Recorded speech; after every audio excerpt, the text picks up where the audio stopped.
I mean, I'll just break the window and crawl out through the broken glass. Ah! That's it, man. Game over, man. Game over. Shall we play a game? You're traveling through another dimension. A dimension not only of plastic and paint, but of games. A journey into a wondrous land where meeples become real and cardboard cuts like a knife. That's a signpost up ahead, your next stop. The Funk Zone.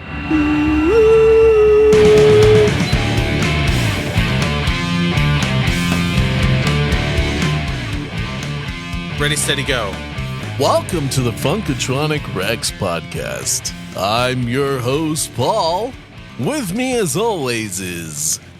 Hi, everybody. It's Chris. Perfectly timed.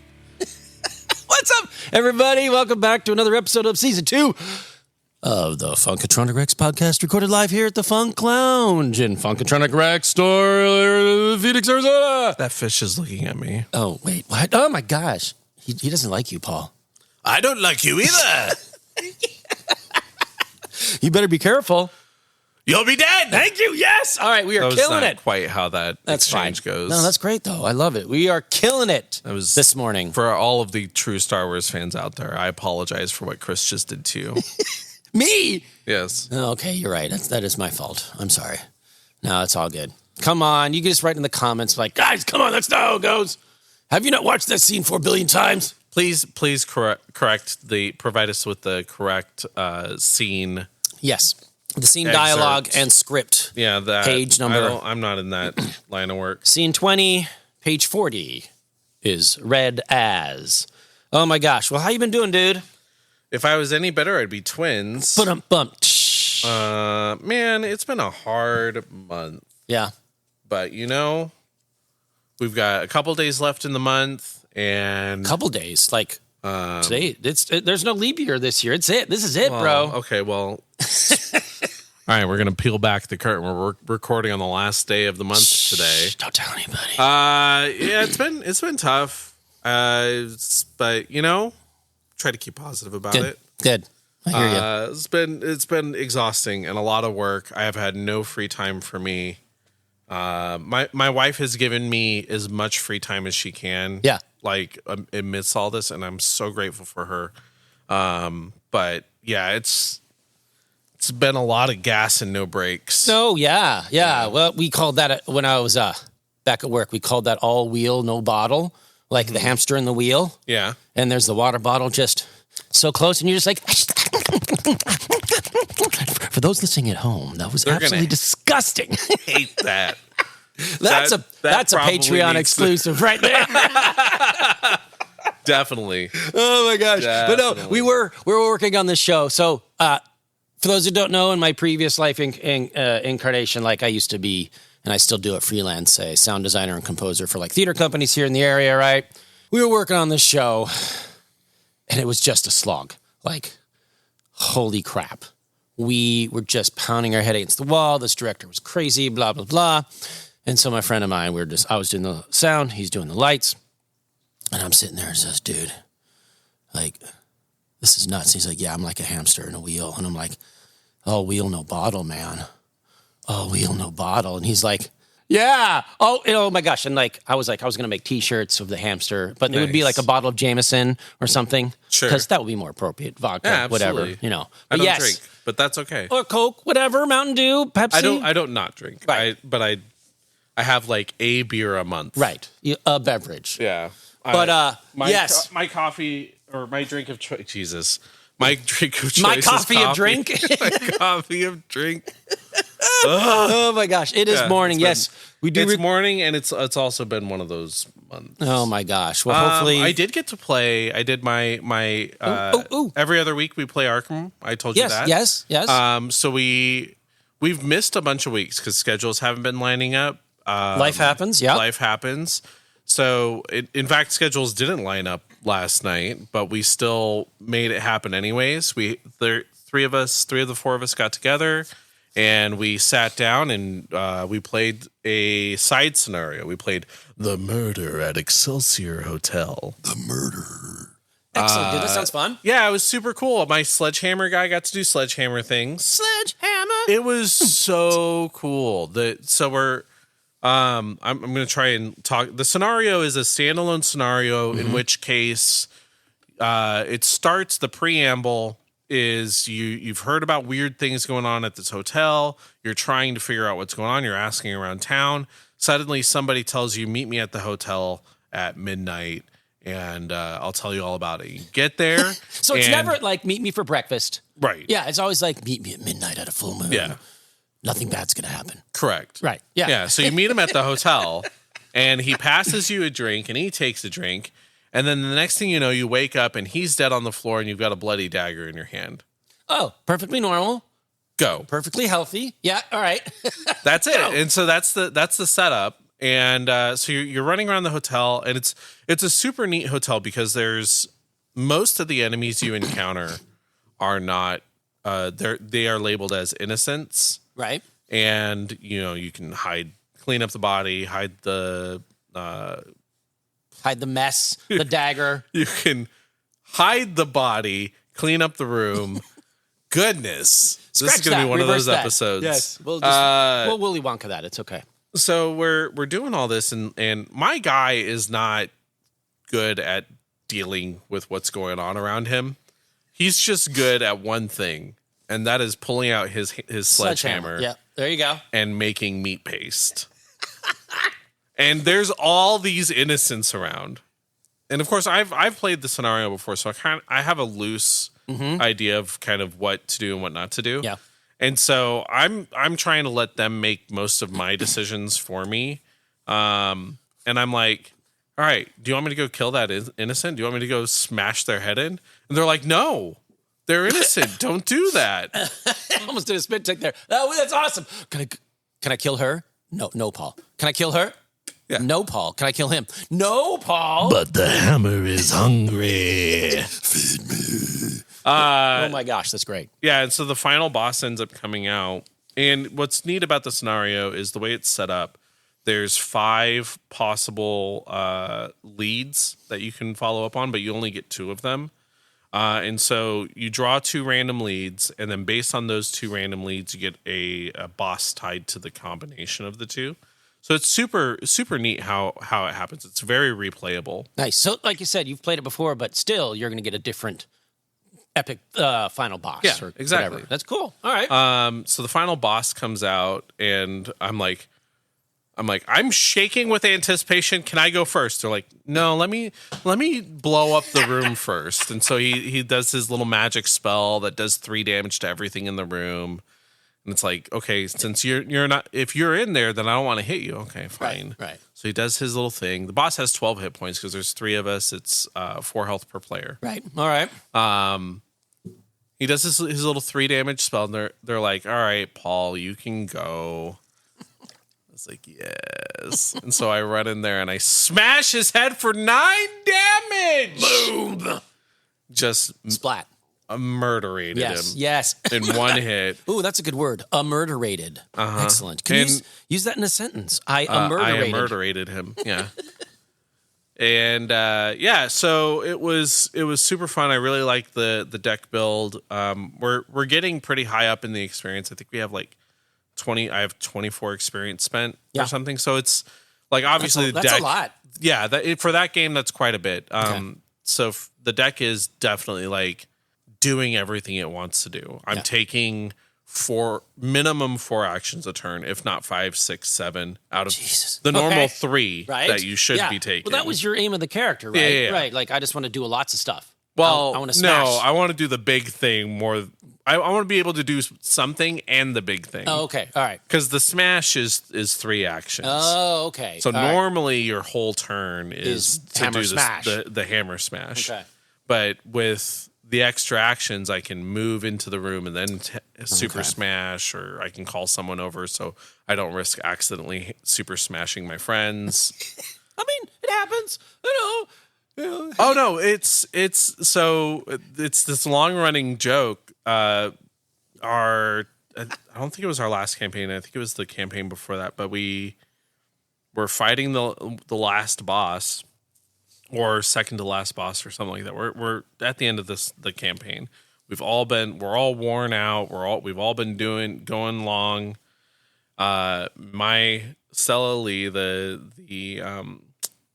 hapless, accident-prone male person, she pulls out her chainsaw, and she's going to be the hero.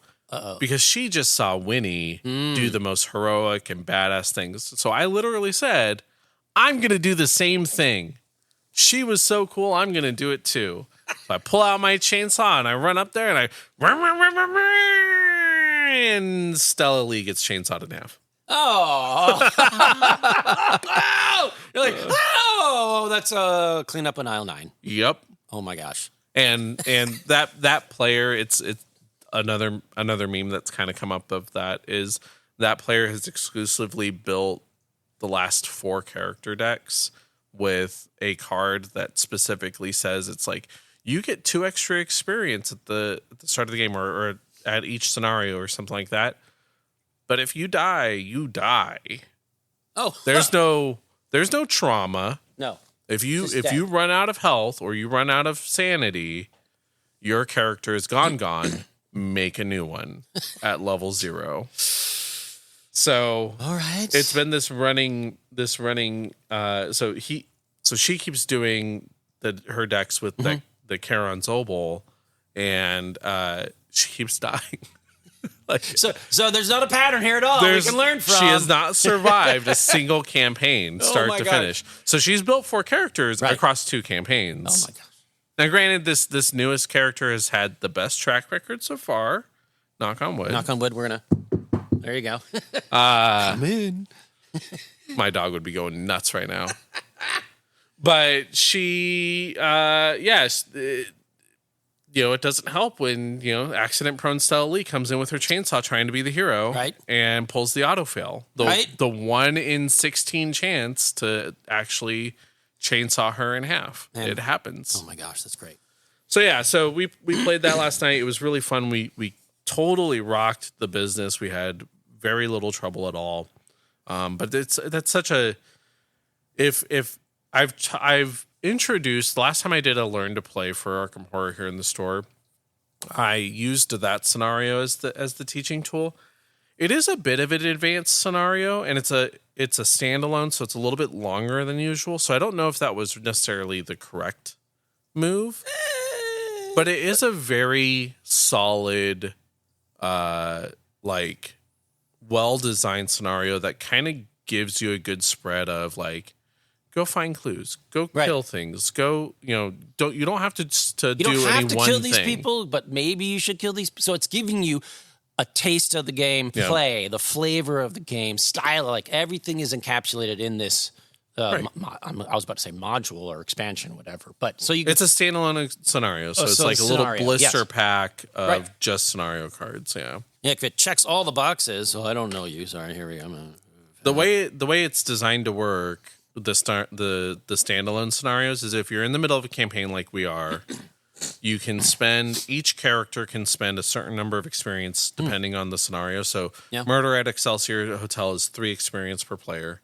We spend that 3 experience, and then that allows us to go do that side scenario. Right. And then you just hope that you get, 3 experience or more worth of rewards. Because it's like a side quest in a video game, and hopefully you get the magic item, the experience, so when you come back, you're a little more buff. You got a little some more stuff. Yeah, we ended up making a total of 6 experience through the scenario, and I think two out of the 3 of us got a card to add into our deck that doesn't count toward the deck size limit that we can then play. So I got a new ally. Cool. And the Charon Zobel player who's playing Wendy Adams now, the street urchin.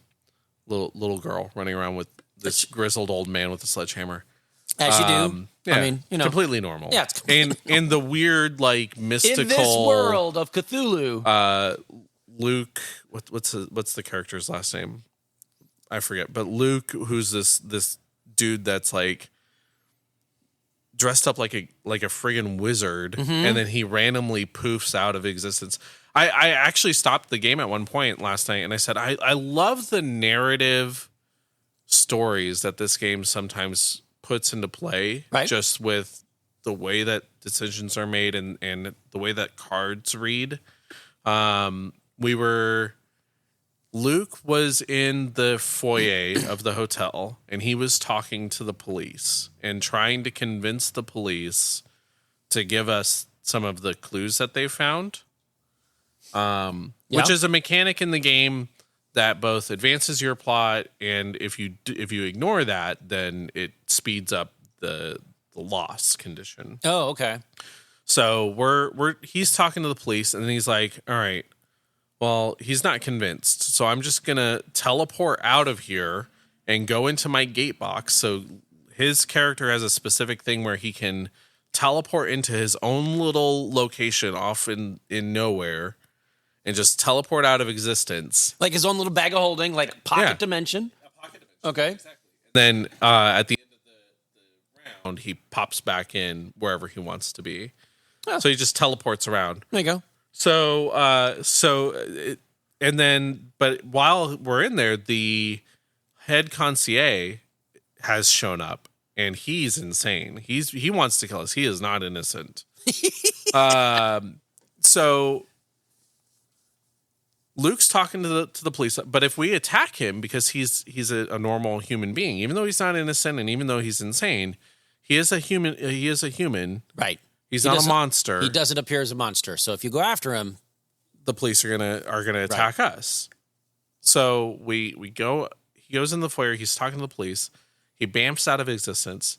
That exhausts the police officer, so that the police officer is distracted. Mm-hmm.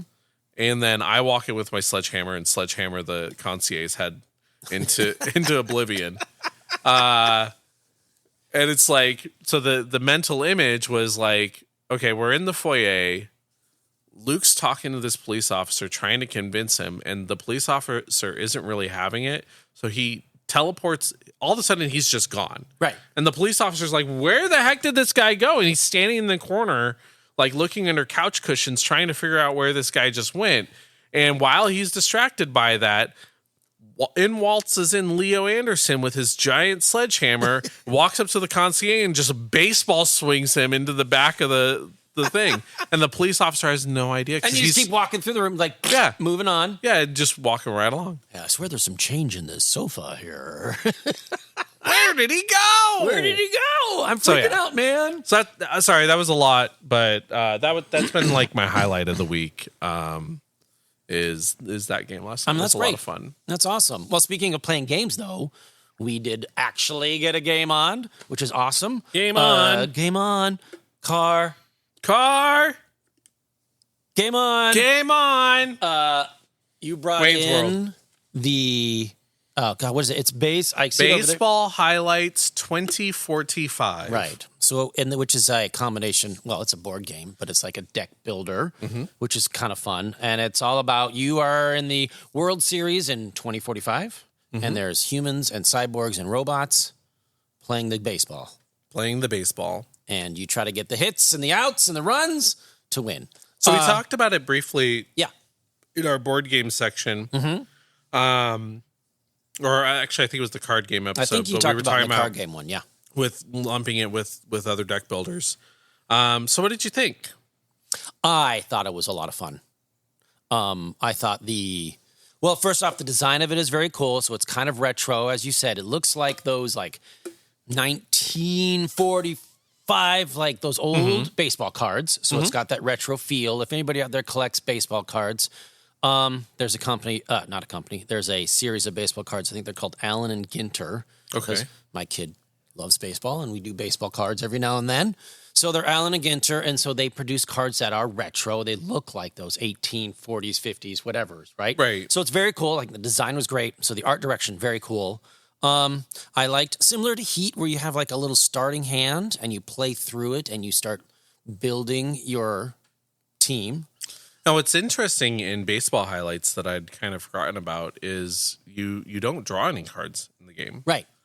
Like when you draw your hand at the start of each match, the game is designed that you play over through the World Series over right. a series of matches. Yep. But each match, you're just playing your one hand with a little bit of exceptions. Well, so you draw your 6 cards. You can put one of them aside in the On deck circle, so you can pull them out. So when you put one aside, you can draw another one from your deck. So you have 6 cards in your hand, and that's it for your game. So that's it for your game, right? So as opposed to the deck builder where you play something, you build, you play something, you build. This is like game 1. Paul's got 6 cards. I've got 6 cards. And for game 1, that's it. Until we finish up, score the game, whoever wins. And then you reset. So you put those cards in your discard, draw another set of 6.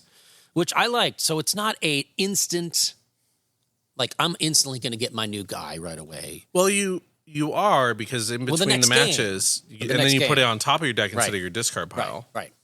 But I'm not going to get it in that game. You're not getting it. If that's probably explaining it poorly, but so you draft the new players to your team after the game is ended, right? But before the start of the next of game 2 or game 3 or whatever. Yeah.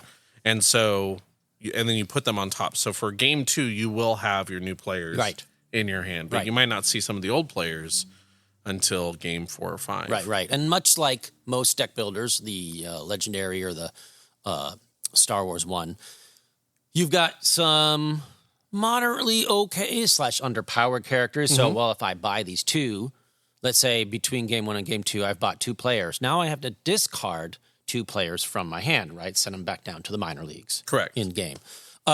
So you are cycling through some of your, say, basic players or lesser power, even though they all have some cool abilities. Right. So you have to be like, do I want to give up the guy who hits singles or doubles or home runs? That's one of my biggest complaints about deck building card games is in a deck building card game, oftentimes you're wanting to buy all the cool, fancy, like flashy new cards that do all the cool things.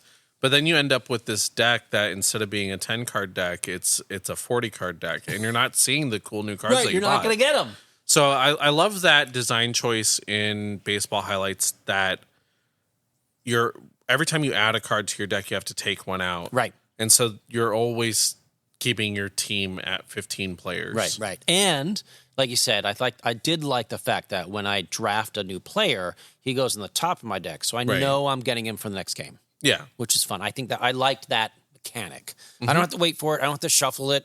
I'm just going to get him, which is great. And I like the fact that, in the game, like you said, there's naturals, like humans that are really, really good, cyborgs, robots. Cards will interact with those types of cards. So I remember distinctly, I was holding a card that interacted with cyborgs, and I was like, oh, I'm going to get Paul.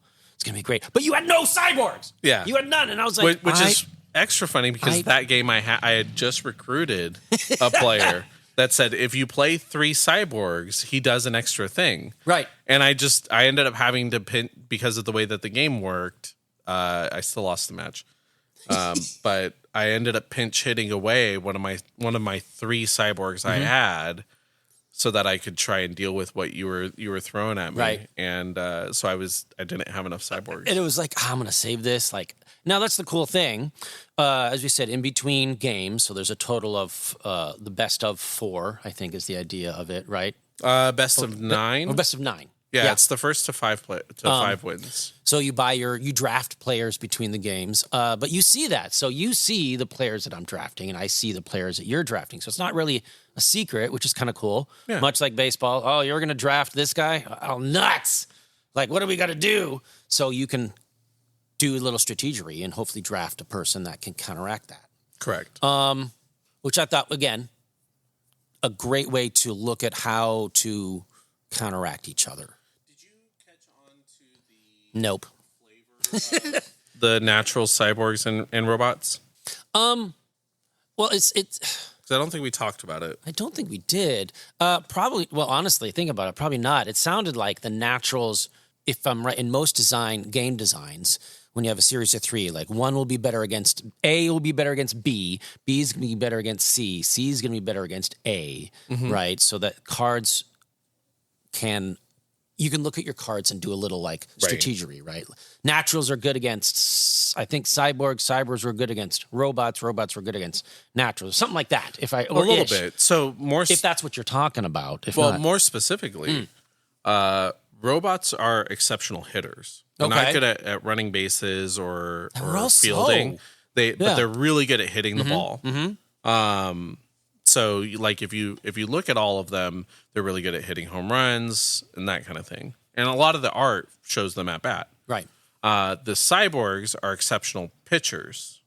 That's right. Yes. Because they have the cyborg arm and they can throw the ball extra well. Because they're mostly human. Right. Mostly. And then the naturals are exceptional fielders. Right. So the naturals are really good at getting outs and picking people off bases and things along those lines. Yeah. So I didn't notice that. That's cool. But again, like something that counterbalance, like has a strength that counterbalances someone else's strength, as it were. And I think I remember, like I think I was leaning more naturals in my drafting. I think you were. And building it up. Was so defensive. I was very defensive. I was all about run prevention, which I think is much like baseball. Like if a good defense and if you can counteract your opponent's offense, you have a better chance of winning. All you need to do is score one more, right? That's it. So I definitely had a few cards where like, oh, I'm going to play this. I'm like, well, my guy's going to cancel or counteract all your hits. And you're like, damn it! Yeah. I was trying to, I don't really think I had a strategy. I was just buying what I thought was cool. Well, there is that. You know, the rule of cool is like, this looks like a fun thing to do. I'm going to play a card I'm going to try to hit 2 singles and then a home run. That's my strategy. But you're going to play a card. You're like, well, I'm going to cancel 2 of your hits or throw a guy out. You're like, oh, nuts. All right, well, what do I do? Right? And similar to Star Wars Unlimited, where you're going to do a thing, I'm going to do a thing. It's not like I'm going to play a bunch of stuff at once, which is great. It's incredibly clear which strategy was the better of the 2 strategies. Incredibly clear, apparently. I took game 1. Yes, you took game 1 I think pretty handily. Pretty handily, yeah. When we were playing with all of our base team, I was playing the Dodgers, you were playing the Giants. Yep. And it was awesome. And you took... I took game 1, and I was feeling pretty good going into game 2, and then that was the end of that. Right, that was the end of the run. Yeah, I think I just somehow was like, all right, defense, prevent runs, prevent guys from getting on base, throw people out. Somehow, and all you need to do is like if I just go 1 or 2 guys across, because at least for our games, it seemed like you're probably not going to score a lot. So if you just squeak through 1 or 2 guys, right? That was it. At least how we were playing. Yeah, I know. Oh my gosh, it was great. Yeah, I think if both players are playing offensively, right, and you're just trying to get as many dudes on base and throw as many home runs. I was trying to overwhelm you with hits and guys on bases. That was kind of like the strategy I was leaning toward. And I just underestimated the number of cancel all hits you had put into your deck. I did. That was I was like expecting, okay, if I threaten 3 hits, then I'm going to get at least 1 guy on base, if not 2. Right. But no, that never happened. Nope. All hits are now walks. And you're like, oh, I got bases loaded. And then you're like, oh, I'm just going to get a single and move these guys around. And I'm like, oh, that's canceled. You're like, yeah. And I did. So in the game, you have runners that are like slow, medium, fast. And that affects how they get around the base. If they can steal, if there's an action when you play a card, they can move, which was great. And also whether you hit a single, a double, a home run, 2 singles, whatever, a single and a double, whatever. And I liked one of the things that because I think we started and then we both, okay, not me. We started and then you were like, wait a minute, I think we're missing a step. Yeah. Which is... we completely went back and played through an entire game. Right. Well, we just at the end of the game. I would play this, you play this, you play this, you move, you this. I mean, you still won that game because that was the first game. So we're like, oh, yeah. And what was it is if you play a card and you have... you're threatening like 2 singles, right? Then my play, if I don't cancel those hits on my play, those happen. So it was kind of, I thought it was really kind of interactive, a cool thing. Like if I play a card that doesn't cancel your action, it happens kind of on my turn. Correct. And then versa versa, right? And I was like, that's kind of fun. Yeah. Like, I'm going to play something. Oh, it happens. You go around, you score. And I'm like, well, nuts. So that's to your point earlier. Like, do I sacrifice a guy to prevent your hit, or do I just go for it and try to hit a grand slam? Yeah. I do. I really like in the game that they're not simulating the games. Right. You're not playing through 9 innings. You're not playing, your team isn't 9 players or whatever. Right. It's, instead you're playing the highlights, Right. Which is in the name of the game, right? But it's it's in the name. Right? It's the highlights from the game, and in this game, these are the 6 points of highlights that happened, where runs were scored, or you're not worrying about the strikes or the balls or any of that stuff. All that stuff we assume is happening off screen, Right. But the game focuses just on Yeah. what runs were hit, what scores Was were there run. a really cool pickoff? Did somebody hit a home run? Right, exactly. When you're watching it on ESPN 8, the Ocho. Oh, is that That's where the highlights are. Yes. Is that that's where the you go to channel. watch sports ball? Yes, that's where you watch the sports ball. Okay. Yes, ESPN 8. But yes, I think it's great. It's since when you only have 6 cards or players, like 6 actions, you're not playing the whole game, which I think if someone is interested in playing a card game that is related to sports ball, likes deck building, you got move around the board. There's a little board game action, whatever. There's obviously no dice, no dice.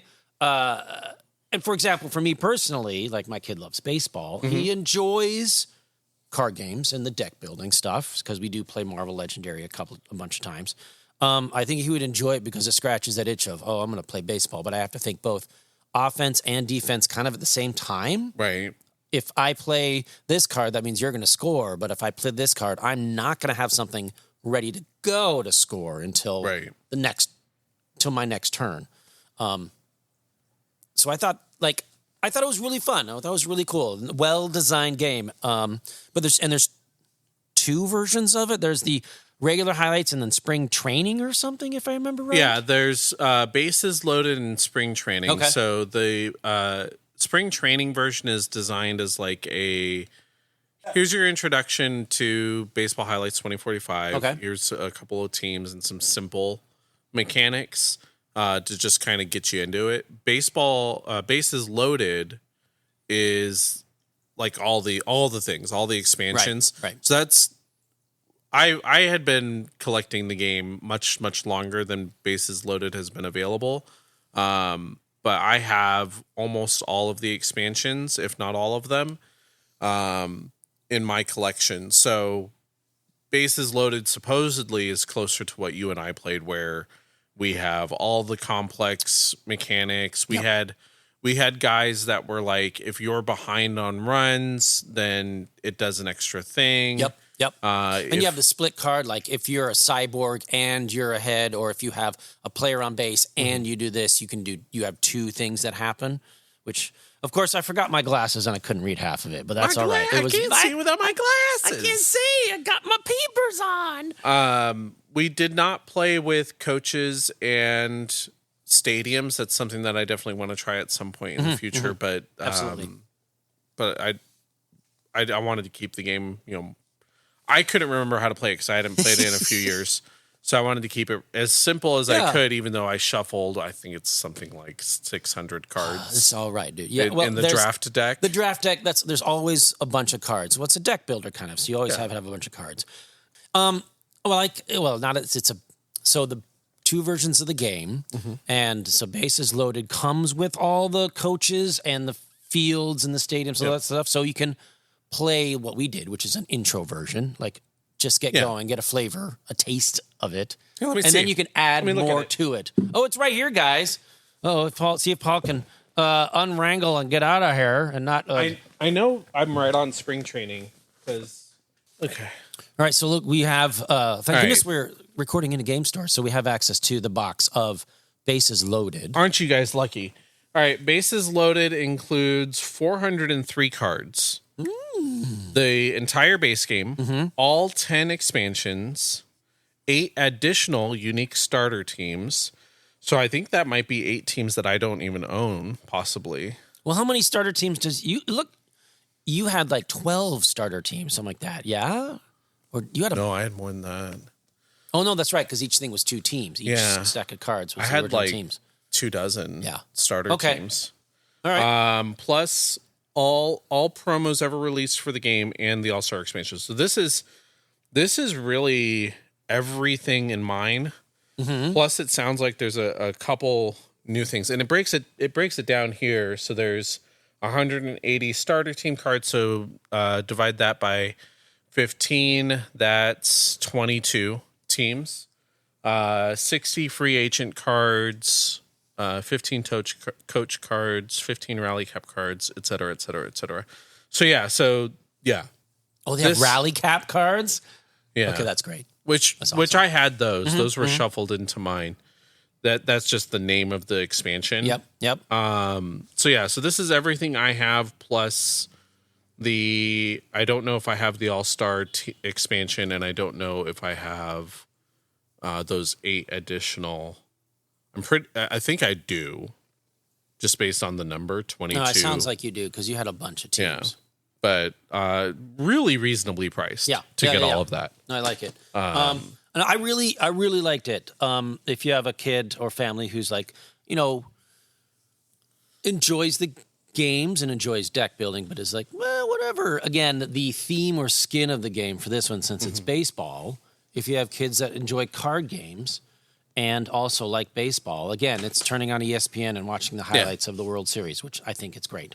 Even if you don't like sports, I think this game is a home run. I shouldn't pigeonhole it. Because I like baseball, but I'm more of a what happened, Paul?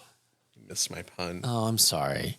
I kept going. I just rolled over. Do you want me to go back? It again. All right. We'll take it again. Even if you don't like baseball, I think this game is a home run. And moving on. Oh, Paul, I love it. Oh my gosh. Sorry, I missed that. Oh, Mike's rolling over in his headphones. He's spinning around in his cable storage in the office back there. But I am definitely tempted to get the spring training version. No, get bases loaded. It's a little less expensive. I'm not going to blow the bang on it.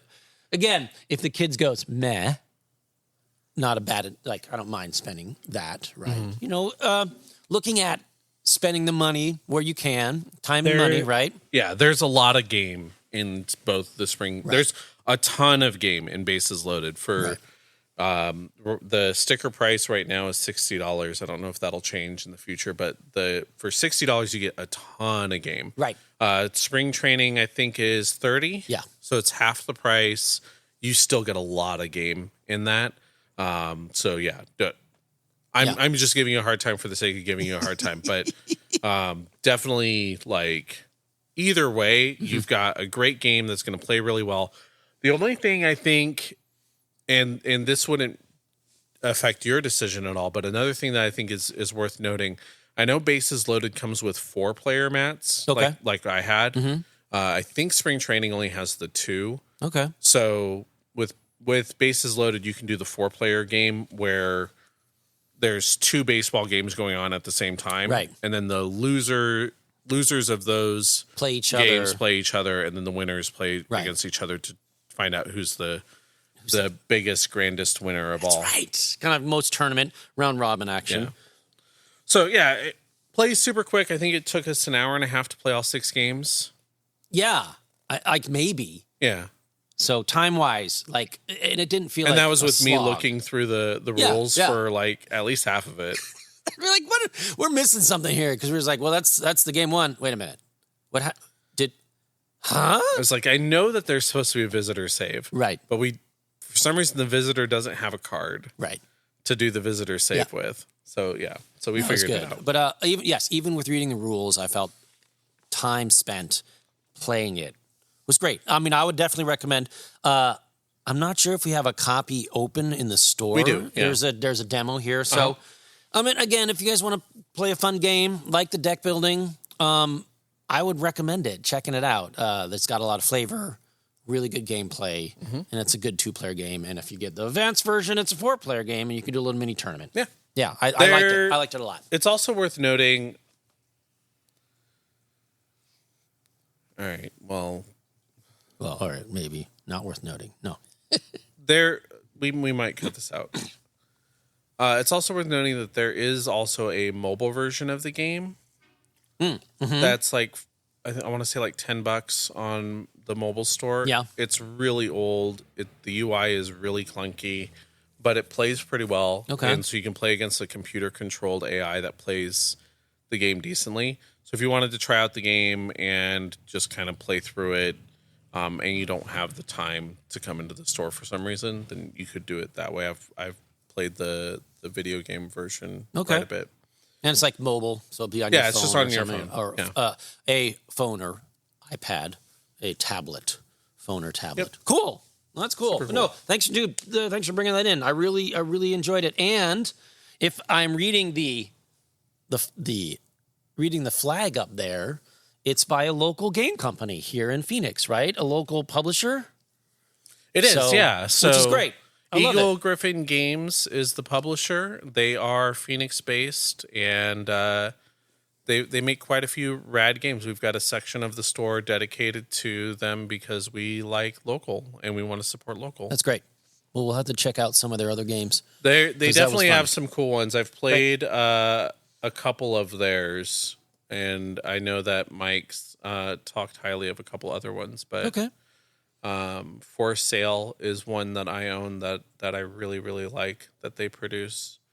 And yeah, I've heard of a few of the other ones. Great. Yeah, we'll have to try them Well, out. put them on the list to be like, supporting local game designers and game publishers. So I think it was great. Yeah, thanks for bringing it in, dude. That was pretty awesome. On to the meat and potatoes. Yep. Obviously. We've covered a bunch of games. So we've gotten through our pillars. We got the board games, we got the tabletop games, we got the card games, we got the role-playing games. And I think on the flip side of that, the yin to the yang is the hobby side of the gaming, because there's a lot of hobbying that happens in the gaming world. Yes. Right? I don't know about half the store, but a lot of the store and a lot of game stores out there carry the hobby side of this life, which is great. Correct. I mean, I am, much to my chagrin, I'm more of a hobbyist than a gamer lately, sadly. We're working on that. Well, and thanks to this podcast coming in and playing games, which is so awesome. The wife was like, "So, when are you going to be back?" And I'm like, "Oh, it's podcast Friday, babe. You're not going to see me for days. Like, I'm not back forever. I'm like, my cutoff is enough time to pick up the kid from school." Yep. She's like, "Oh, okay, weird." I'm like, "Yeah, I'm out. See you later, babe. Gotta go. Bye." All right, so All right, hobbying. along the lines of hobbying, right? Because there's, I'd say, majority of the store is set up for gaming, which is, well, it's a game store. Yeah. But of course, outside it says, say, Funkatronic Rex Games and more. What is the more part of that? EMAS. So a lot of these games that we play have the hobby aspect of it. And many of the companies that make these games don't shy away from the fact that they are miniatures producers, right? There's a couple of great podcasts out there that talk about Marvel Crisis Protocol, and a couple of them had, I think Will Schick is his name on there, the guy who helped create the company, and he was just flat out said, we are a miniatures company who makes hopefully a great game that uses those minis, right? We want to make awesome minis that play into an awesome game, right? So it's not we made a game and then we have to make the minis. It was kind of opposite for them. So obviously there's this thing called miniature tabletop wargaming that has things you have to build. Right. That you buy in a box, you put them together, eventually, then you have to paint them, and then you put them on the table. I think hobbying can extend beyond just the wargaming, though. Oh, no, absolutely. Like, we can, believe me, I do more blinging out on my board games than most people should. So we'll get into that as well. But yeah, there's a lot of this. There's this subculture of this hobby that I think is really cool. Yeah. Where we want to take these games that we love and we want to put our own little personal spin on them. And a lot of that comes from the tabletop wargaming where, you have to assemble the miniature, you have to glue it, you have to paint it. So. Yeah. No, and there's plenty of board games out there that come with cool minis. You just got to be like, well, if I slowly paint them and make them mine, personalize them, or do you just let them be in the red or gray plastic, which is, obviously wrong. It's totally wrong. Fine. It's fine, Paul. Oh. It's fine. All right. I mean, and I think that's what we're going to shoot the breeze about is the hobbying side of the gaming world, which frankly is most of my time lately, sadly. So I've got a little, let's see if I can remember my papers, my outline here. I can't read it. You talked about when we played. Well, what I try to think of in the terms of hobbies, let's say you walk into the store, when we talked about for tabletop wargaming, you walk in the store, somebody's playing Battletech, somebody's playing Warhammer, somebody's playing Magic, right? Hopefully there's a lot of people playing the games, and you're like, well, that's cool. Yeah. What is that? Those Warhammer minis are so cool. Right. They are. They are. There's no way I can paint those. No way. I probably need to spend $1 million. It's $1 billion. It's $1 billion. Correct. To paint these. Right. How do I possibly get started painting miniatures? Right. What do I need? The first thing you do is obviously you got to buy the minis. As we all know, hobbies they're not always inexpensive. So when you come in and talk to the players, most players here are going to be very, very excited to talk about the game because of two reasons. A, they spent time painting and they're like, oh, these are really cool. Yeah. But also, if you like the hobby, that means there's going to be someone else we can play with. Exactly. Build the player base. So let's say you're watching somebody play Warhammer and you're like, those are cool minis. Like, that looks cool. It's really satisfying for me that one time a year that I get to play my Marvel Crisis Protocol. We're going to make that twice now because we played it once, Paul. Right. We're going to make it twice. Yes. Yeah, we did it early this year. So maybe we can squeeze in a second. Yes.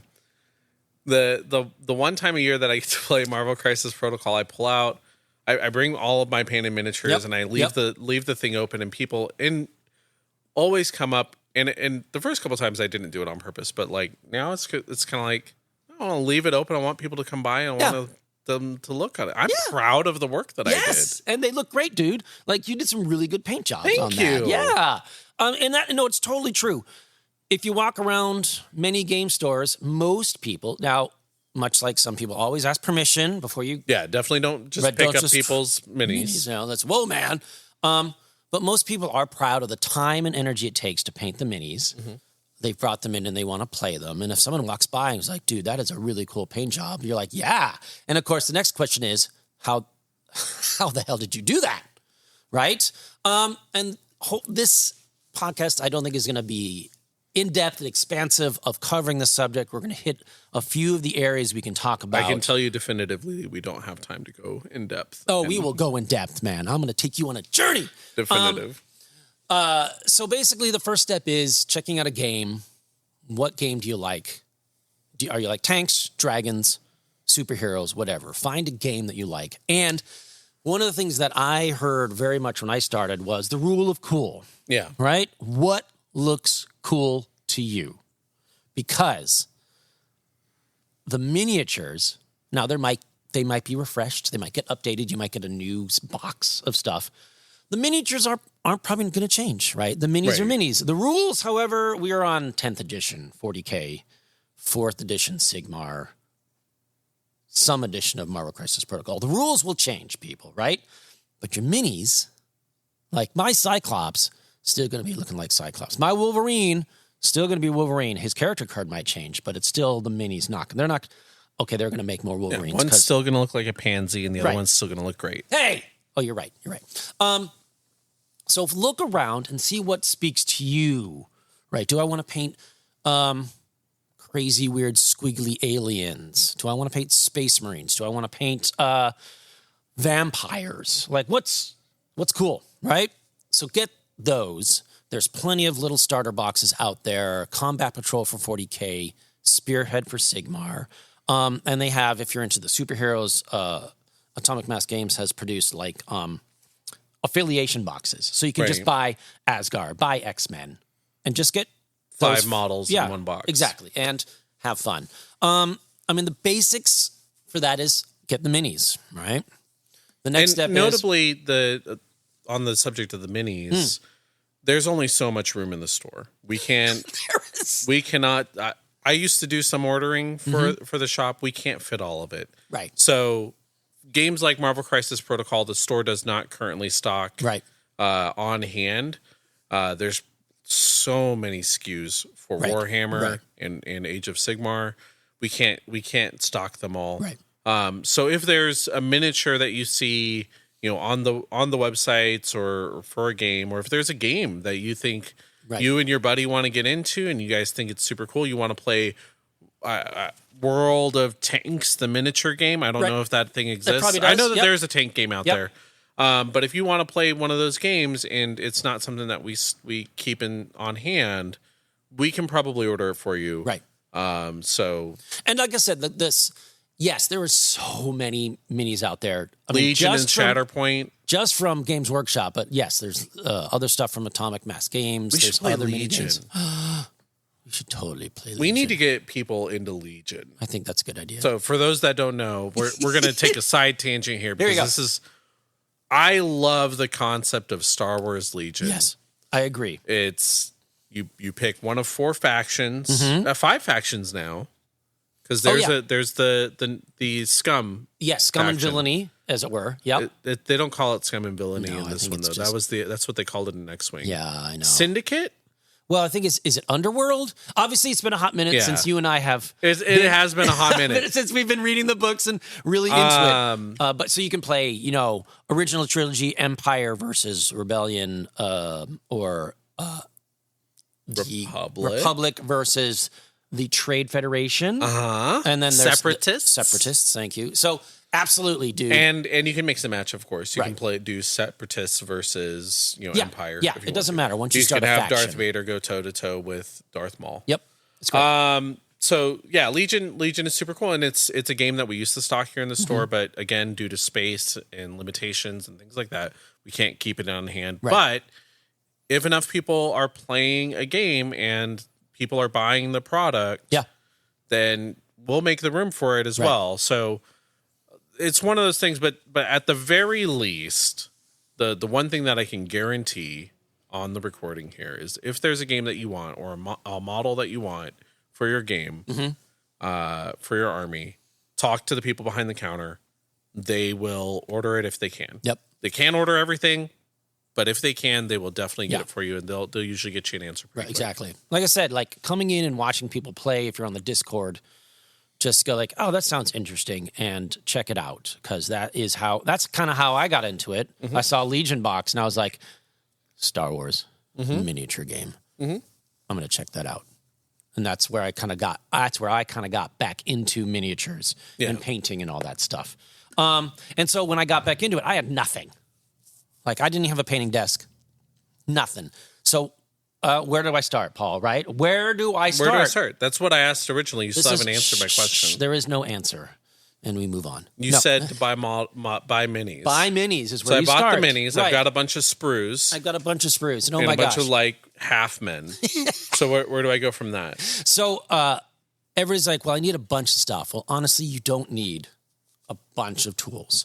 I would consider the basics would be your sprue cutter, right? Something to get your half men, your dudes and dudettes. Looks like small scissors, right? Very small scissors. Like pliers almost? Yes. Or wire cutters? Yeah, like wire cutters. Could you use wire cutters? Sure. Yeah, absolutely. You can go to Home Depot, get yourself a pair of inexpensive wire cutters. Look for short. The shorter the blade and the pointier the blade, the better. Because you can get into those little spaces. Because, again, these guys are not big. The hobby tool is designed specifically for the hobby. It's the best tool you can get. Exactly. But if for some reason you can't get a hold of one, right, or you can't afford one, and your dad has a pair of wire cutters laying around that he doesn't use, right, then absolutely. I mean, that's what I used when I got Star Wars Legion. I had a set of little pliers or snippers, and then you need something to scrape away mold lines. Now, I'm not talking about the. I don't think you do. Well, no, a tool. You need a tool. I don't think you do. So, I'm going to disagree with you. Oh, on okay. that one. Well, okay. Well, because for me, the mold lines were the thing that held me back the most for getting into the hobby. Because I would watch them, look at the models, and I'm like, I don't want to spend 4 hours scraping that. Like, ugh. But I do think like something to clip them off the sprue and something to clean the model up. Something. I don't disagree that I think I think every hobbyist, once you get into the hobby and that kind of thing, you should absolutely be looking at, cleaning your mold lines. Right. I absolutely do on all of my models. Yeah. But I think if you're just getting started and if budget is a concern, I think being a player and having models to play with and learning the game is far more important than having clean mold lines. Okay, you're probably right. If you just want to get into it, I want to build my first squad. Right. I've clipped them off the sprue. I've glued them together. I think you're right for bringing it up. Yeah. Because I think, if you can do that, but if you can't, you can't afford the fine file or the plastic scraper tool thing that whatever it's called. If you can't afford one of those two tools or both of them, don't worry about it. Right. It's not the end of the world. Well, the thing that I used originally was I had a very old and dull X-Acto blade. Yep. And so I used the back of it sometimes or the front of it. Again, something you can get at Home Depot. Yeah. Very inexpensive. Just make sure it's old and dull, like you've cut. Well, it's hard to find old and dull X-Acto blades. Well, no, but I would chop up my sprues. Sure. So I dulled with the it X-Acto blade. with the X-Acto blade. And you can also use it very carefully to remove guys from sprues. So you can get a wire cutter or an X-Acto blade.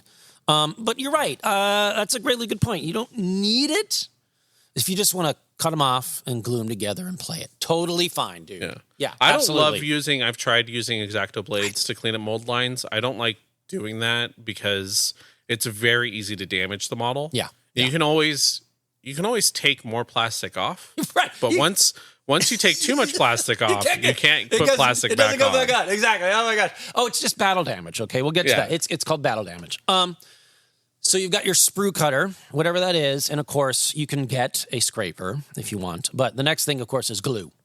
Got to glue them together. Is an absolute mess. There are some push fit models out there.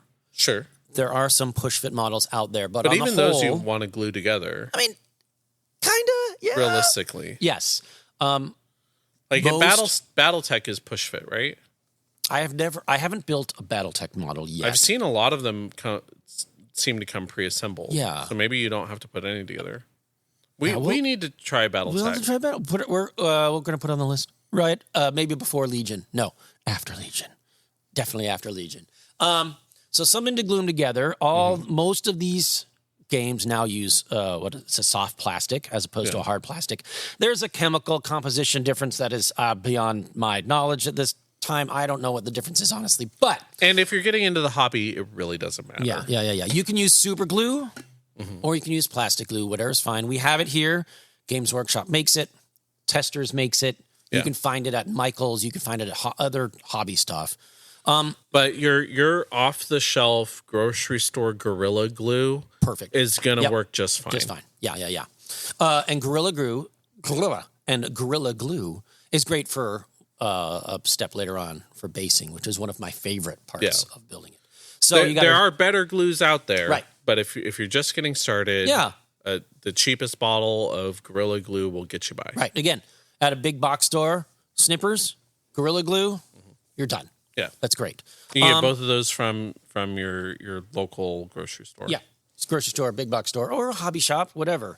And of course, the next step, because honestly, after that, you've bought your box, you've put them together, you come in and play the game. That's it. Really, that's it. That is the intro level stuff. Get some games in, come in and play. Yeah. Now, let's say you're playing against an opponent. They're unpainted, so they're going to lose. Right, exactly. Of course, gray plastic always loses against painted plastic. Right. I wish that was true. But you're playing and you're watching, hanging out with hopefully these new friends and community you've introduced yourself to, and hanging out, and you're talking to the guys across the table and the dudes and dudettes across the table, and you're like, "How did you paint that? Like, that looks really cool. What did you do?" I have no paints at home. Like, I got nothing. right? Again, same thing with Star Wars Legion. I had nothing. I had to start from scratch again. Obviously 30 years ago, I painted stuff. I don't have any of that anymore. The next step is, of course, paint, primer, paint brushes, right? Sadly, these aren't, in my opinion, most of these things you can't find at the local big box stores or supermarkets. They're a little bit harder to find. A little harder to find. So if you go to your grocery store and you buy paintbrushes in the office supply section, you're not going to be happy with the results. Right. Will they work? Yes, they'll probably. Work. Yeah. I mean, again, it's just getting your paint and paintbrushes and primer, getting paint on your guys. Yeah. That's it. Now, I went and I bought like a really fancy paintbrush once at a hobby store. Oh yes. We fancy. Would you like to unwrap the paintbrush, my friend? It was one of the like French ones. Yeah. It was really like was it like horsehair or a sable, something like that? Yeah. Yes. So From a unicorn? Do I need to buy one of those? No. Yes. No, sorry, you do not need to buy those. True story. I actually didn't like it as much as the like $3 paintbrush that I got from Ghost. Yeah. The Ghost paintbrush. Yeah, the synthetic ones that are over there. Yeah, exactly. You do not need to spend a lot of money on paintbrushes when you're starting out. Especially when you're starting out. You're going to ruin paintbrushes, oh my gosh. and that's fine. So, again, I went to Michael's. I got some super glue. And then I got like, I think at the time, it might be a little different now, like a little intro paintbrush kit that had small and medium sizes, like the small measurements of the thing. So I knew I'd need to have a small one to get in there, a medium one to do larger bits, and a larger one to do like base coats. Can I disagree with you on that? No.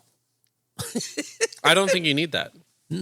I think you need a number 3 size paintbrush. Oh. What do the numbers mean, though, Paul? I have no idea. Okay. You need a number 3 size paintbrush, which is a good medium size. It's not the biggest and it's not the smallest. I think you need that. I think you need a light primer, and I think you need contrast paints. Yeah, I think that's all you need to get started. Yep. It's true. Learn with those 3 things. Right. So you get. So in order to do priming, I think, is one of the easiest things to screw up, but also one of the most forgiving. Yes. Yep. So what are your recommendations? We talked a little bit about priming in the hobby episode, but just to recap here for this episode, if you're getting started, you're learning how to do the hobby stuff, what are your tips and tricks for new people for priming? Honestly, I would. There's a lot of advanced stuff. There's a lot of advanced stuff. I'm learning. I want it as simple as possible. Right. Get a rattle can of primer. If they're not cheap, but just get a gray primer. That's it. Gray does everything. If you want to do the contrast stuff, maybe get something that's like a lighter gray or whiter. The lighter one shows off better. A Corax or Rathbone or whatever it is. What's the gray one called? Gray Sear? Gray Sear from Games Workshop. They do sell rattle cans and primers at the big box stores, obviously. I have used those. I don't hate them. I don't hate them. I am hesitant to recommend them to beginners because they can hit your mini with a little too much and thick and basically cover up some of the smaller details. Because again, these minis nowadays, they have some amazing details. Yeah, a lot of nooks and crannies. And they look great. So a primer made for the hobby, whether it's GW, whether it's Pro Kill from Monument Hobbies, Vallejo, stuff like that, I would recommend getting that because a rattle can is going to do you solid. Yeah. Read the directions, follow the instructions. But yeah, just a rattle can of gray. So here's a question. Yeah. Should I prime my minis before I assemble them or after? Oh, I've done both. Yeah, have you done both? I have primed. I've only primed assembled. I have primed on the sprue. It's a choice. Right? You can totally do it. If you have like, what was the model? It was like a bunch of little guys. like the little ones that go in an army or whatever. Like, Right. I'm not going to spend a lot of time painting, but I want to get some color on them, make them look good. You can absolutely spray on the sprue. Just make sure you cut where you cut. You won't have primer, but it's not going to be a big thing. But I definitely would recommend priming once built. Absolutely. I think it's a lot simpler, even though I think one of the things that especially new hobbyists may not realize, you don't need to prime every square centimeter on the model. It's okay to have a few gray spots in the nooks and crannies. Right. Don't stress too much that the armpit is not primed. Yeah, you don't have to worry about like the underside of your model isn't perfect. That tiny little space between the gun and their stomach. Yeah, it's okay. Yeah. Yeah, priming with the rattle can. For me, what I do is just I think we said this in the tabletop. Like a lot of people do like a quick spray, let that dry, and then look at it and do another quick spray, and that's it. Yeah. So when I'm spraying the model, this is actually a relevant question because we talked about my Battlestar Galactica game on the last episode. Yeah. One of the things that I do every time I play my Battlestar Galactica, and this goes into the hobby conversation, is I upgrade that game. Because that game's out of print and that game is no longer available, and it's apparently worth thousands of dollars now. Thousands. Yeah. Sell it, Paul. eBay. But I love the game so much, and it hits the table.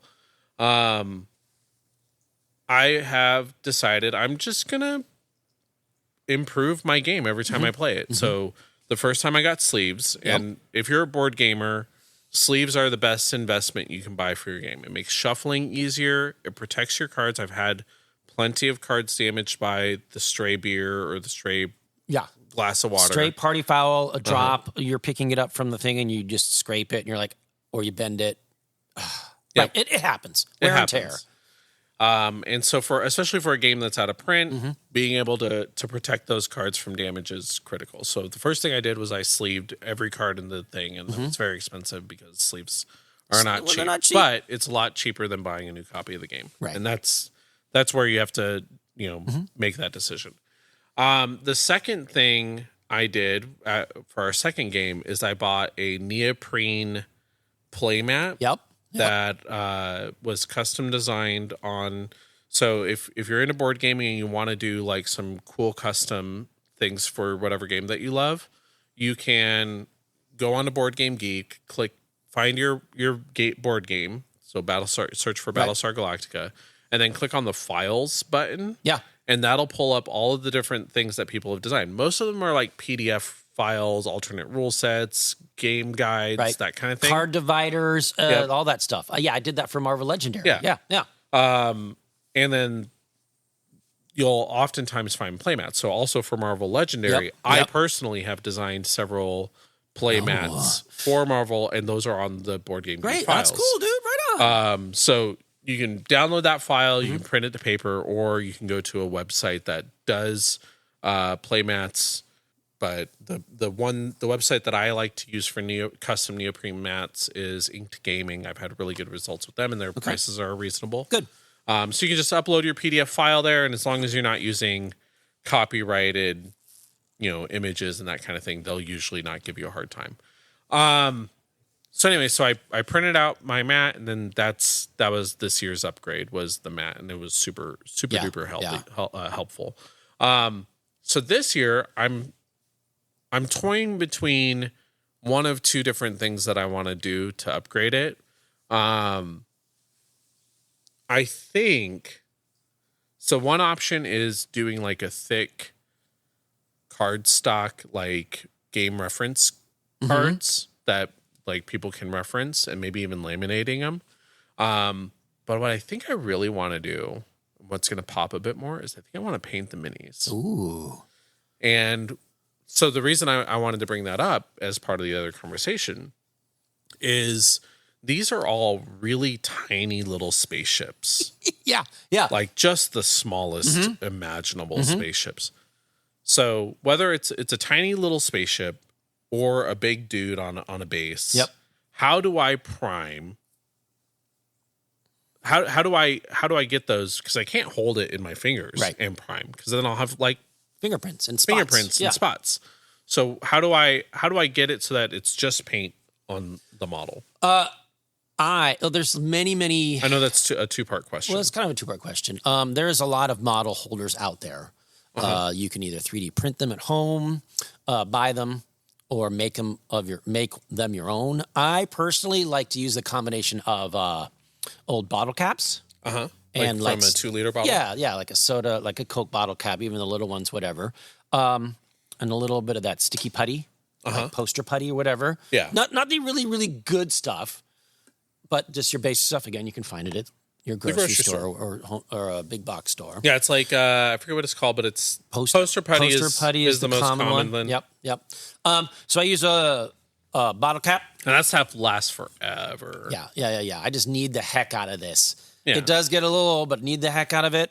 And you just rub it for like 5 minutes. Yep. And Warm like pull it apart and then fold it back up. And you just do that for like 5 minutes and it'll get super sticky again. Yeah. Poster putty, and there's more advanced versions of it. There's I think it's called museum putty as well, stuff like that. A great tool to use in other areas of modeling as well. So maybe not your beginner stuff, but as you get more and more, pick it up because you'll always use it. So bottle cap, little poster putty on top, and then if my mini has a base, just give a little squish right on there. If it doesn't have a base, I try to put it on there so it's attached, right? Especially for those little guys, the little ships and stuff like that. So I'm going to squish it on there. I'm just going to prime the top, let that dry. And I usually let this stuff dry because it off gases and it smells bad and all that stuff. I usually wait so let it dry for a day or whatever. I was priming minis one time out in the garage, and my kiddo came out and he's like, "What's that smell? That smells good." Dad, are you high? I said, "Don't smell that. You don't want to smell too much of it." Yeah. But yeah, I agree. I like the smell of it too. It's pretty good. I know. Every now and then I'm outside. I'm like, Shh, hey, all right, the wind's coming right at me this time. Oh my gosh. And again, we can cover some of the safety stuff when you're doing this. Yes, muy importante. So for little guys like that, I put it on the poster putty, just kind of spray the top half, let it dry, pull it off the poster putty, flip it over, spray the bottom half. Gotcha. So that's pretty straightforward for littler minis. With the bottle cap, you can hold it in your hand, like in my fingers, if I'm just doing one or two, and that way allows me to get underneath it. The bottle cap's small, and the bases usually will block some of it, but that's all right. So I can hold it, rotate it, and get good coverage. They make, I've 3D printed out a bunch of like bottle cap holders, so I can do 3, 4, 5 in a row, which is great. Yeah, I have one of those ones that you didn't like. Yeah. Or what I also did was I glued together strips of cardboard, a paint stick, anything like that. Like if you're at Home Depot, grab a paint stick or two. My go-to when I'm priming, my go-to is I have a piece of wood from like a cabinet project or something like that. It's really small. It's really thin. Yeah, it's like it's not as thin as a paint stick. Yeah, but it's like maybe an inch wide and about a 1/4 inch thick. And it's just a long strip of wood. Yeah. And so I just take that and I poster putty 4 models onto that. Yep. Giving enough distance between the 4 that I can get in between them. And then I just hold that stick and I just hit all 4 of them at once. Perfect. Yeah. So, again, priming is expensive enough. The primer is expensive enough. You can make paint sticks. Like I said, I glued 2 pieces of cardboard together and glued that to a larger model base that I wasn't using. Like an extra one. And then I used the model holder from Games Workshop as my handle. So I can take it off, let them dry, put another one on. Yeah. So I was doing like 2 units, like a bunch of them. So I had like 10 guys on the cardboard. It was just great. Paint sticks. So again, there are plenty of YouTube videos out there that show you how to set up a good priming setup for cheap. You don't have to spend a lot of money. No. I think so. Nice. So not counting the model costs, because that's going to vary, and also you have to buy those no matter what. We're talking maybe $5 for glue, for super glue, maybe $1 or $2 for, I don't know how much wire cutters are these days, but $5. We'll $5. Call it $5. Yeah. So $5 for wire cutters, thereabouts. we decided that if you're just getting started and money is important, if money is very tight, you don't necessarily have to get. You could even use your wire cutters to kind of scrape mold lines if they're really bad. Yep. And then, so we got glue, we got wire cutters to get them off the sprue, put them together. You're done. Then maybe $10 for a rattle can of some the light rattle gray can primer is like 15 to 20 a lot of 15 to times. 20, So, but okay. that's the one you want to splurge on a little bit. Again, the primers you get at the big box stores, I wouldn't recommend. You do have to have a gentler touch with those, like really gentle. I use those for like scenery, like my 3D printed scenery and bigger pieces. Awesome sauce, absolutely. Yeah. For minis, I would always recommend spending a little bit more. Yeah. And getting the finer spray. Yeah, a little bit of splurge on that. So you've primed them. And then maybe $3 for poster putty, $5 for poster putty. Maybe. So all in we're like $30 in so far to get your minis assembled and get them primed. Yeah. Thereabouts. Yeah. I think that's reasonable. Almost all of that stuff, except for the rattle cam primer, all that stuff is going to last you the entirety of your forever. life and your dedication to the hobby. Like that poster putty will never go bad. The wire cutters, they might dull out or whatever. Who cares? Well, oh my gosh, yes. If you're building that many models, yes. Yeah. I mean, I'm saying for life, right? Yes. Like, Yeah, let's say it's you're gonna a last for a while. 16-year-old kid, you got your first job, and you want to get into this. Like, but I digress. You're gonna have wire cutters for just about your entire life, and then like you find a random piece of cardboard or a stick. I've used like an Amazon box. I've cut one of the flaps off of the Amazon box with some scissors or an X-Acto blade or something, and then I've used that to paint my minis when I first started. So so you don't need anything expensive or crazy. Just get started. And then as you're going along, if you have some extra money and you want to, I think I do want a fine file to file down some of those mold line where I scraped away the mold lines, or I think I might want a special holder for when I'm priming the models. Then you can splurge on that stuff. But I think to get started, $30 gets your models. You could get in the door, absolutely. And primed is already going to win you more games than than pure gray. Yeah. So you got the beginner stuff. And like you said, let's say we want to kick it up a notch. For me, places to look at the upgrade path, right? I would look at something that does sand or scrape down the mold lines. I think after a while, once you prime them and paint them, you'll be like, mold lines. Why do you curse you, mold lines? So that would be a good thing, excellent tool to look into. The other thing I would look into would be like a model holder. Now, again, you don't have to spend a lot of money on this. They make some, and I have 2 of the Games Workshop ones. A large one and the regular one. I've 3D printed a couple. Honestly, the bottle cap holder is great. Bottle caps, it's all in your fingertips, so it doesn't allow you to really hold it. For when you're painting, holding the mini, something that actually fits in your hand that allows you to turn the model around so you can see it.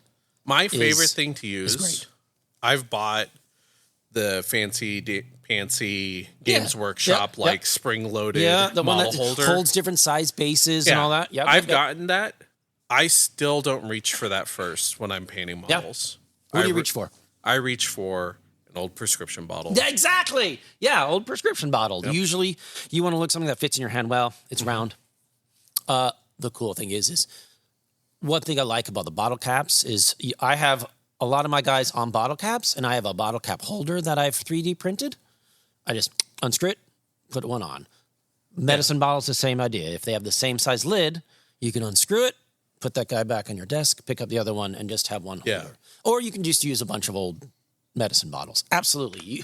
The number of times you see them in your pictures that are people that are painting, like, oh, I'm working on this model, and you'll see a little bottle holder, a little pill medicine bottle back. That's it, right in the back. Just in the background. So absolutely. Old aspirin bottles. It doesn't matter. It's great. anything that's a thin bottle that's comfortable to hold. It doesn't have to be super thin, but like a Costco size Kirkland brand ibuprofen bottle. There you go. Might not be the best. It's a little big. But like most of your normal bottles are going to be fine. Yep. I think you could probably even, I don't know how well it would work because they tend to be squishier, but you could probably do like a 2-liter Coke bottle or a 1-liter Coke bottle. Sure. If you were really strapped on cash and that's what you had available, just use that. Yep. Chances are you'll have one laying around at some point. Chances are, once you've drank your bottle of Mountain Dew, save the bottle cap and save the bottle too. I mean, you want something that's not going to be too tall, so you're not going to reduce, reuse, recycle. Yeah, you don't want something too tall that you're going to knock over or will fall over. Yeah, that wouldn't be like the best solution long term. Right. But I think just getting started. You know what you could use? As I'm looking straight ahead past the aquarium, you could use like hot sauce bottles. Oh, hot sauce bottles. That's one thing I'll talk about for storage and stuff. Old yogurt containers, whatever. Honestly, look around your place for stuff that fits in your hand. You can hold it and rotate it. That's not too heavy. That you can put sticky tack, poster tack on top. That you can put your model on top. That will help you out. And just collect a bunch. People use wooden dowels, old stuff. Oh yeah, wooden dowels are great. Oh, anything like that. Let's see. But in the realms of upgrading, but as long as you have poster putty, you can use just stick about anything. Exactly. Right. And if you're looking to upgrade, a scraper, I think, is a really good place to start. Clippers, once you upgrade to a nice set of clippers that are meant for model clipping, you'll definitely be like, oh, this, you can tell the difference. This cuts like butter. But those are the two things I would probably recommend upgrading to when you want to spend a little more. Now, if you're still a beginner, though, the next thing to do is paints. Right? So you've primed it. Again, looks great. Played a few more. Now I've seen my guy. I'm like, all right, how did you paint that cloak? How did you paint that guy? How did you paint that Space Marine? Contrast paints. That's two great places to start. Contrast paints are they're not too expensive, but you can buy. They cost about as much as one bottle of normal paints. The difference is if you're painting. Once you're into the hobby and you want to start getting into highlighting and shading and all of that stuff yourself, which I highly recommend. It is very cathartic. It is very fun. But once you get into that, that's at least 3 paints per color, right? Because you need your base, you need your mid-tone, and you need your highlight. Yep. So, granted, you're going to be able to mix a lot of those. Like you'll use white as your highlight for most colors.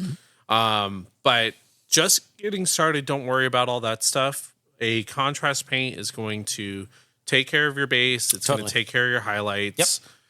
It may not win you any awards, but you're not trying to win awards. You're trying to have something that looks cool on the table when you're playing with your friends. And so there's contrast paints by Games Workshop. There's speed paints by Army Painter. I can't remember what what Vallejo makes.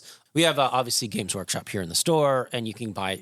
They are ubiquitous. They're going to be everywhere. Some places you can get, if you get like 6 plus a black and a white, you're good.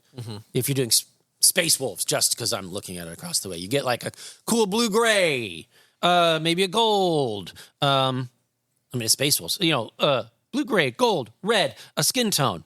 I think like 3 colors for your model is probably enough, right? Like you want something to do most of the model, and then maybe a flesh tone if you have skin. If you don't have skin, then you probably want like some kind of metal for your guns. But for the most, or even just a black for the guns would be fine. You don't want to get too crazy. Just get started with maybe 3 colors per model, 3 different contrast paints, because that's going to teach you a lot. One, your model's going to look a little bit more dynamic having 3 colors instead of 1. But secondly, that's going to help you to kind of start learning how to apply the paints. Right. And, painting the guns separate from the armor is going to teach you quite a bit as you're getting started. Yeah. How to apply the paint, how much paint on my brush control, all that stuff. Because you're going to be like, one of the things about contrast paints is you can load your brush up and use a good bit. You can put it on your model and move it around. You can get sloppy with it. You get a little sloppy with it. And then you can, use another paint to cover it up or whatever, or not. Yeah. It's your guy. It's your model. That's the beauty of contrast paints and why I think they're so good for beginners. Yeah. Contrast paints, just to kind of get into what they are, they're a thinner paint that has a transparency to them. And what ends up happening is when you're painting it onto the model, a lot of the paint is going to recess into the deeper parts. Yep. And then once it dries, it's going to look really dark. Right. But then the higher parts, where you would naturally want highlights, it's going to be really thin. Right. Has less paint on it. It has less paint on it. And so if you're priming in a light color, like a light gray, then those parts are going to look brighter. The deeper parts where the shadows would normally land are going to look darker. It's great. And it's going to naturally already do the base work for you. Is it going to be perfect? No. But it'll do enough that you're going to be very happy with the model that you put onto the table. Right. It's going to give you, that's why they call it contrast paints. It's going to give you that contrast between the recesses, the shadows, and the highlights. Yeah. Yep. And so the cool thing is if you use that lighter color primer, they're designed to kind of like stain or color, but just gently. So they will change your gray to a blue, but it's going to be a light blue. Yeah. Like a lighter gray blue. And then the recesses are going to get the darker color of that. They're very cool. I absolutely think speed paint and contrast paint line, all these lines of new paints that have come out are very, very, very cool for the new painter. Yeah. Like you get real heavy-handed with it. You put a bunch of paint on there. If it's too much, once you start learning, if you realize that, I accidentally have too much pooling up in this spot, just dry off your brush and stick it in there, and the paint will absorb back into the brush. So you can pull it right back off. Yep. And you kind of learn those kinds of things. And that, again, it teaches you brush control. It teaches you how paint tends to apply. Granted, contrast paints are a bit different than your normal paints, but it does teach you a lot. As far as, and for that, all you need is, as we said earlier, a number 3 brush. Right. Just a basic, cheap number 3 brush. Yep. Don't get crazy. Yep. Just buy one. You don't need 4 or 5. You don't need a tiny little number. Paul, you mean I don't need a collection of paintbrushes? Nope. You just need one number 3 brush. That's all you need to get started. Right. One good one. And you mentioned earlier, you can spend a lot of money on brushes. Yeah. And they are a tool that later on you can invest money into to get those really, really sweet tips, great quality brushes. But the company you mentioned earlier, Ghost, there's Games Workshop as well. They make what's called synthetic brushes. Monument Hobbies has a great line of brushes. They're made out of nylon. Yeah. I think like that. And they're great for beginners. Absolutely. Pick up a number. I always, because for me, trying to paint eyes or get in there, but like a big brush and a small brush. But you can just get one. Absolutely. Paint's going to get up into the tip of the brush. It's going to start fraying, pretty quickly when you're learning. That's all okay, especially if you're painting with contrast. You kind of want a little bit of a fray. Yeah. You don't want a fine tip for that stuff. And then once you feel comfortable, once you have your first, squad or your first set of your first army painted in 3 colors of contrast paint, one of the things that's really cool about that is you can then take those models and you feel more comfortable. You can pick those models back up, get a finer brush, get a new brush that's maybe a number 2, and then pick up say a gold paint. And then you just start dotting little details on the miniature in the gold paint. And here we are, a year later or months later, and your models are starting to look a little bit fancier. Absolutely. But you're just painting over the top of your contrast paint. The model's not done. It's just good enough. Right. Now, I definitely approach the fact that I am not staring at these models in front of me. I'm not leaning in going, oh, I love the paint strokes here. Your use of colors on the flesh tones are fantastic. Listen, I do that, but it's usually because I'll usually do that specifically for models that clearly somebody that has been doing the hobby for a long time. They are a talented painter, and I want to see. I want to pick it apart to try and see. Okay, what can I take away from this information now that I know how paint applies? Right. What can I learn from this person that's Right. clearly more skilled than me? Because I'm not a good painter, but I can paint well enough. I think you're a pretty good painter, Paul. Don't knock yourself. I'm not going to win an award. Well, no, neither am I. But I think you're good, and I think I'm good too. But I go for what's called the 3-foot rule. Yeah. If I put it on at home, I painted my mini. I put it on the kitchen table. Mm-hmm. I stand back like I'm playing the game. Mm-hmm. What does it look like? Yeah. Am I like, that looks good? Boom, done. I'm happy. That's what I go for as well. Yeah. And a lot of people even take it a step further, and they only focus on the stuff that's, from that 30-degree angle looking down. Yeah. Where it's like, I'm going to be standing across the table. I really only care about the top of this model. Yeah. I don't care about the waist or the boots. Right. Because I'm not really going to see them unless they're exposed and they are very visible. Yeah. I will draw some attention to that. But for the most part, tabletop, I call it, well, this is not copyrighted me, obviously, but painting up to a tabletop ready level. You're not going for painting competitions. You're not going for best paint or whatever. Like, I want it to look good on the table. Yeah. That's it. And that's a valid point. Like, starting at the head and the face, because that's usually where that's where our eyes go. There's a face on this thing. That's where I want to look. So we look at the face and you go down like, well, do I really need to put 5 colors on this guy's boots? Do I really need to paint every single pouch on Cable and Deadpool? Well, you do. But your details, your focus, and the amount of time you put on it can be like, listen, I'm just going to paint. Like, for example, on Cable, I was like, I'm just going to paint a yellow. I'm going to do a wash, and that's it. Mm-hmm. But as I move closer to the face, I'm like, all right, yellow, wash, highlight, little up, and maybe another, but that's it. Keeping it simple, not trying to overthink it too much. I do wish that I could go back to keeping it simple and doing more like contrast paints now that where I'm at. But now I pick up a model and it's like, no, I want to do, I have so much fun doing all the highlights and everything. Right. I do pay way too much attention to every single detail. Please don't be a Paul. Don't do that to yourself. Well, no. But also, as you grow, like if you're like, gosh, I really like the hobby side of life. Like, I think, like I said earlier, like most of my time is the hobby. I really like it. I want to get better at this. How am I able to get better at this? What am I working on? The skills I need to do, edge highlighting, blending, wet blending, dry brush, whatever. Right. I mean, go down that road. Watch some YouTube videos. How far have we come as a hobby? Like, I mean, it's crazy. It used to be, if we were recording this, say 5-6 years ago, our conversation would be buy a dark primer, like a black primer or a dark gray, buy a light gray and a big thick frayed out brush, and then buy an ink, right? Right. And then you're going to prime your model in the dark color. You're going to dry brush it with the light color. Right.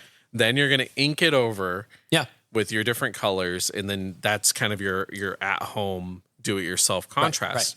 Right. But the technology has advanced enough that I love the fact that I can just do a new player. Yeah. Don't waste a bunch of money on 3 different types of paints. Right. Buy your primer, buy your contrast paint, get started there. Yeah.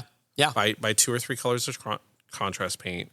Start there, play with it, put a model down that is not at all going to be perfect. It's not going to look as nice as Chris's silly Age of Sigmar guy that has like clouds coming through his armor and is glowing. Oh, the guy? You mean the guy that I built LEDs into? Yeah, yes. yeah. No, my light of my light of Altharion. Yeah, I mean those are things that I was like, oh, I can push this. Like I'm gonna learn something new and push my abilities. How do I do this? When you're comfortable with doing that, absolutely do that. Oh, go for it. But don't right do that. Don't worry about that getting started. Well, no. So I'm gonna.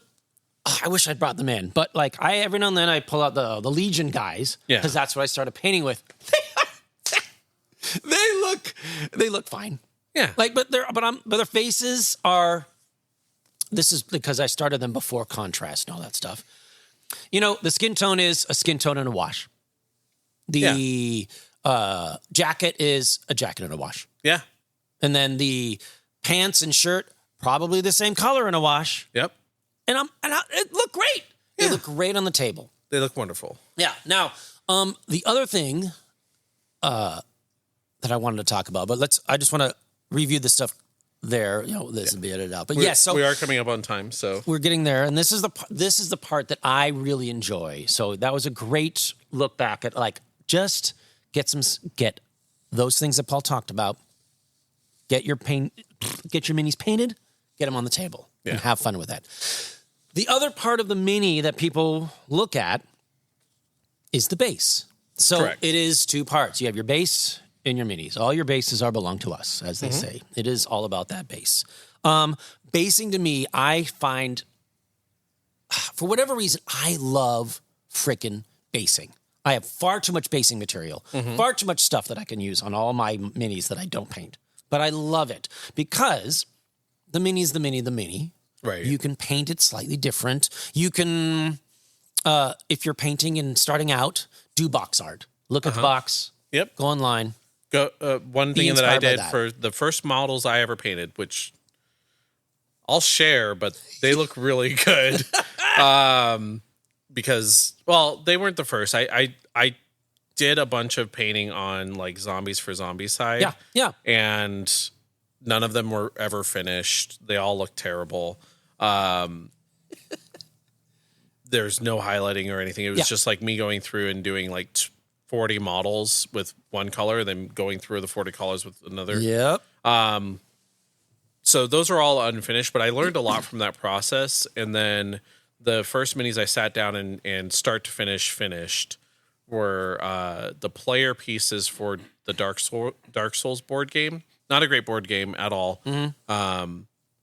But I did paint those minis and I was very happy with them, doing them start to finish. And I learned a lot with that. And what I did to paint those, sorry, I was rambling trying to find where I was going with that. Yeah, I'm on the journey. Found it. Take me on a journey, I Paul. found it. There you go. So when I painted those, I looked up, I went to Google Images, image.google.com, and I punched in Warrior Dark Souls, and it pulled up a bunch of images from the board, from the video game, and I painted based on that. Yeah. So you can do that. Like if you're painting Star Wars minis, that's real easy. Marvel minis is real easy.